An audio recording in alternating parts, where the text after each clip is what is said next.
Welcome to our family Enlighten. So, कैसे हैं आप सब? Hope you all are doing well.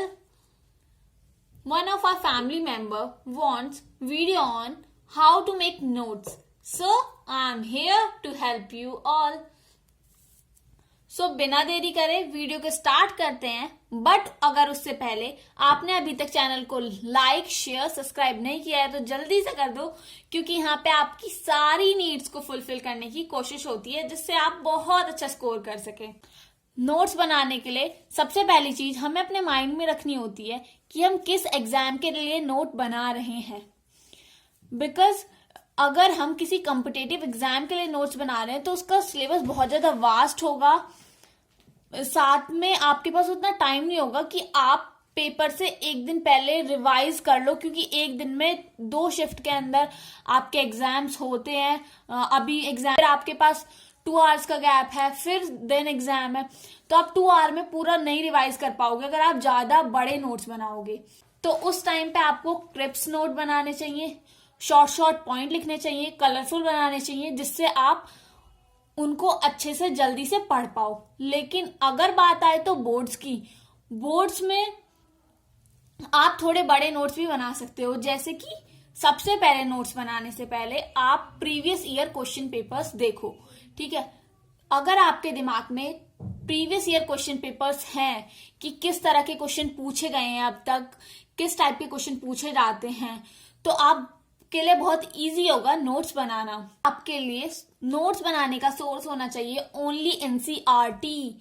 कितनी बार, मतलब जितनी बार भी तुम रीड कर सकते हो एनसीईआरटी रीड करो, क्योंकि NCERT is Bible, Gita, Quran for you all.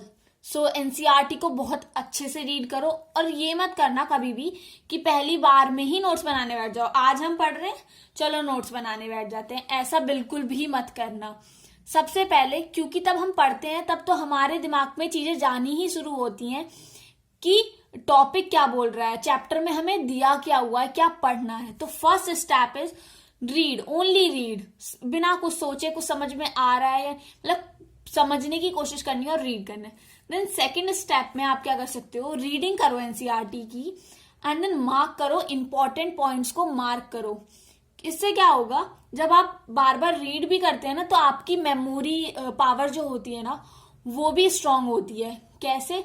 जितना फास्ट आप मतलब रीड करते हैं, रीड का मतलब यही नहीं होता सिर्फ पढ़ना, मतलब पढ़ते हुए आपके दिमाग में समझ में भी आता होता है। जितना फास्ट आप करते हैं, जितना अच्छे से आप रीड कर पाते हैं, उतनी ही ज्यादा आपका माइंड तेज होता है। और ये मैंने अपने ऊपर भी वर्क किया है, उतना ही ज्यादा जल्दी याद रहता है।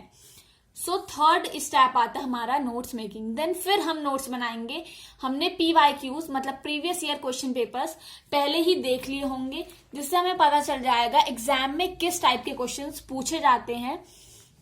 और अगर हमारे नोट्स पहले से ही तैयार हो क्वेश्चन के वाइज, मतलब क्वेश्चन वाइज हमारे नोट्स तैयार हो, तो तब हम आंसर लिखेंगे, क्योंकि टाइम की एग्जाम में बहुत ज्यादा कमी होती है।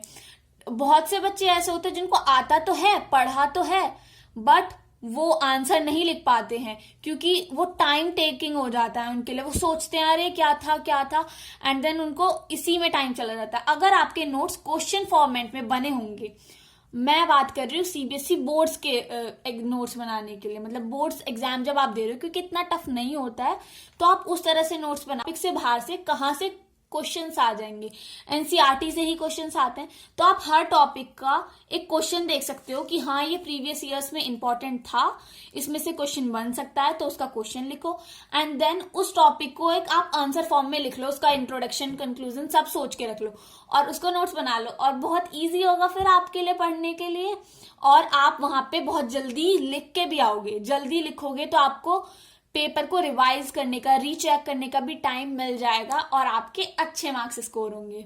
मेरा जो बेसिक फोकस होता है वो होता है उन बच्चों के लिए जो इंफीरियर फील करते हैं कि हमारे टीचर्स सिर्फ टॉपर्स को ही बहुत अच्छा समझते हैं, उनको कोई अटेंशन नहीं दी जाती है क्लास में। उन बच्चों पे मेरा ज्यादा फोकस रहता है, तो ये मैंने उनके लिए नोट्स बनाए हैं कि आपको एकदम क्वेश्चन फॉर्म में मिलेंगे। जैसे ये वाली चीजें, अगर आपको 1 मार्कर में ये पूछे जा सकते हैं तो ये 1 मार्कर का कवर हो जाएगा। लेकिन अगर क्वेश्चन आ गया ईयू से रिलेटेड, यानी कि अगर आपका क्वेश्चन आ गया यूरोपियन यूनियन से कुछ भी रिलेटेड आ गया, उसकी पावर पूछना, इससे बाहर क्वेश्चन आ ही नहीं सकता, तो मैंने उसको पूरा आंसर फॉर्म में आपके लिए लिख दिया है। इकोनॉमिक स्ट्रेंथ पूछ ली यूरोपियन यूनियन की, अगर 2 मार्क्स में आ रहा है तो आप वो बता दोगे क्योंकि नोट्स में गिवन है। अगर पूरा ही 6 मार्कर में पूछ लिया कि स्ट्रेंथ क्या है, क्यों इमर्जिंग पावर है यूरोपियन यूनियन, तो आप तीनों पॉइंट्स लिख दोगे, economic strength, political strength, military strength. अगर कोई एक पार्ट भी पूछते हैं तो आप वो भी लिख पाओगे, तो ये आपके लिए बेस्ट है। क्वेश्चन देखा मैंने पहले, देन मैंने आपके नोट्स बनाए हैं, जिससे कि आपको 2 मार्क का, 6 मार्क का कैसा भी क्वेश्चन आए आप उस टॉपिक में से निकाल पाओ वहां पे। जैसे कि मैंने आपका इसमें भी किया है, हिस्ट्री में भी किया है, हिस्ट्री के भी नोट्स बनाए हैं मैंने। ये चैप्टर 10 है, 5th रिपोर्ट का क्वेश्चन आता ही आता है। अगर आपने ये वाला पूरा क्वेश्चन, मैंने इसमें कंक्लूजन भी डाला है, ये देख सकते हो मैंने इसमें कंक्लूजन भी डाला है। इससे क्या होगा कि आपका पूरा आंसर फॉर्मेट में तैयार है। अगर 5th रिपोर्ट का आपके सैंपल पेपर में भी क्वेश्चन आया है, 6 मार्क का, 8 मार्क का क्वेश्चन अगर आ जाता है 5th रिपोर्ट के ऊपर, तो आप पूरा ही लिख दोगे। लेकिन अगर 1 मार्कर पूछ लेता है तो इसके अंदर ही मैंने इसके इंट्रो में ही डेट्स डाल दी हैं, जिससे क्या होगा आपको 1 मार्क्स भी इसके अंदर ही कवर हो जा रहे हैं। एंड देन 6 मार्क्स का क्वेश्चन अगर आप लिखोगे तो वो भी आपके दिमाग में पूरा पैटर्न होगा, आप उन पॉइंट्स को लिख पाओगे बहुत अच्छे से। मैंने हर पॉइंट की हेडिंग्स भी दी हुई हैं, जिससे कि आपको पता चले। और अगर आप ऐसे लिखते हो ना, हेडिंग डाल के, हेडिंग स्ट्रॉन्ग लिखो, और अंदर में थोड़ा हो भी जाता है इंग्लिश, अगर किसी की वीक है और थोड़ा लिखने में प्रॉब्लम होती है, अंदर में अगर थोड़ी आपकी गड़बड़ होगी तो चल जाता है, क्योंकि इतना कोई नहीं पढ़ता कहा जाता है। बट हाँ, फिर भी आप अपनी तरफ से कोशिश करना कि आप अच्छे से लिख पाओ। बट अगर आपकी थोड़ी बहुत गड़बड़ हो जाती है तो चल जाएगा, अगर आपकी हेडिंग स्ट्रांग होगी तो हेडिंग स्ट्रांग रखनी है। और ये नोट्स मैंने इसी तरह से बनाए हैं। अगर आप किसी कॉम्पिटेटिव एग्जाम के लिए नोट्स बना रहे हो तो हाँ, आपको बहुत शॉर्ट नोट्स बनाने होंगे, जैसे कि मैं आपको 1 पेज के नोट्स बना के देती हूँ, 1 page notes of the chapters, तो उस टाइप के आपको नोट्स बनाने होंगे। अगर आप बोर्ड्स की तैयारी कर रहे हो तो ये नोट्स बेस्ट हैं यार, बेस्ट जिसे बोलते हैं।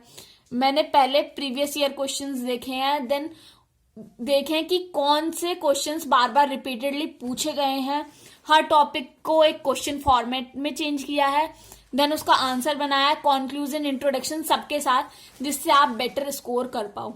सो गाइज, मेरे नोट्स पसंद आ रहे होंगे। अगर आपको मेरी मेहनत पसंद आ रही है, सो गाइज प्लीज अपने सारे फ्रेंड्स के साथ शेयर करो।